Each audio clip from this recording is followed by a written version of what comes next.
Oppo A57 దాంట్లో graphics section open చేసినాం.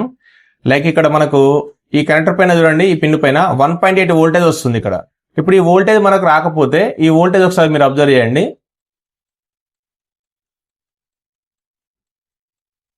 ఇలా చూడండి, ఇక్కడ దీని నుంచి వస్తుంది. ఇది ఒక LDO.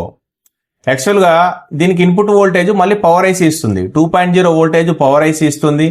సిపి దీనికి ఎనేబుల్ సిగ్నల్ ఇస్తుంది. అప్పుడు దీని నుంచి 1.8 వోల్టేజ్ అనేది మనకు రావాలి.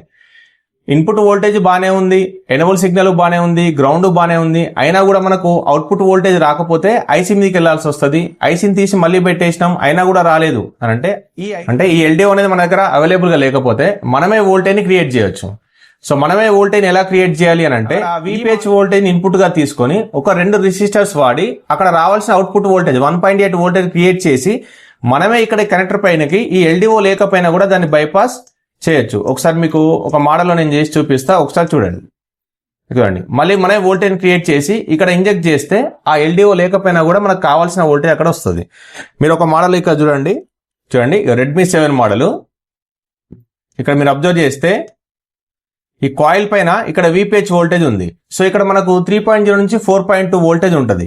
ఇప్పుడు ఈ వోల్టేజ్ ని వాడుకొని మనం 1.8 లేదా 2.0 వోల్టేజ్ ని ఎట్లా క్రియేట్ చేయాలని చూద్దాం. సో ఇక్కడ వచ్చేసి VPH వోల్టేజ్, ఇక్కడ 2 రెసిస్టర్స్ వాడాను. ఒక సైడ్ ఏమో R2 రెసిస్టర్ ఏమో గ్రౌండ్ కనెక్షన్ ఇచ్చాము, R1 రెసిస్టర్ ఏమో VPH వోల్టేజ్ ఇన్పుట్ గా ఇచ్చాము. అంటే ఒక సైడ్ గ్రౌండ్ కనెక్షన్ ఉంటుంది, ఇంకొక సైడ్ ఏమో VPH ఉంటుంది. ఈ రెండింటి మధ్యలోకి వెళ్ళి మనకు వోల్టేజ్ అనేది కట్ అయ్యి వస్తుంది. ఎంత కట్ అవుతుంది అని అంటే డిపెండ్ ఆన్ మనం వాడే రిజిస్టర్ యొక్క వాల్యూ బట్టి ఉంటుంది. అది 2 రిజిస్టర్ వాల్యూ సేమ్ ఉంటే వోల్టేజ్ అనేది సగానికి సగం కట్ అయిపోతుంది. ఒకసారి చెక్ చేద్దాం. VPH వోల్టేజ్ వస్తుంది, ఇక్కడేమో VPH వోల్టేజ్ చూడండి, ఇదే VPH వోల్టేజ్. దీనికి కనెక్షన్ ఇచ్చాను. ఇప్పుడు ఈ 2 రిజిస్టర్ మధ్యలో నుంచి వెళ్ళి మనకు వోల్టేజ్ అనేది డివైడ్ అయ్యి 1.8 లేదా 2.0 వోల్టేజ్ వస్తుంది. ఒకసారి చూడండి, ఓకే వస్తుందా? సో ఇట్లా. సో ఇప్పుడు ఇక్కడ నుంచి వెళ్ళి మనం వోల్టేజ్ తీసుకొని మనము కనెక్టర్ దగ్గర కానీ లేదా ఎనీ సెక్షన్ లో ఎక్కడైతే వోల్టేజ్ అవసరమో అక్కడికి వెళ్ళి జంపర్ తీసుకోవచ్చు.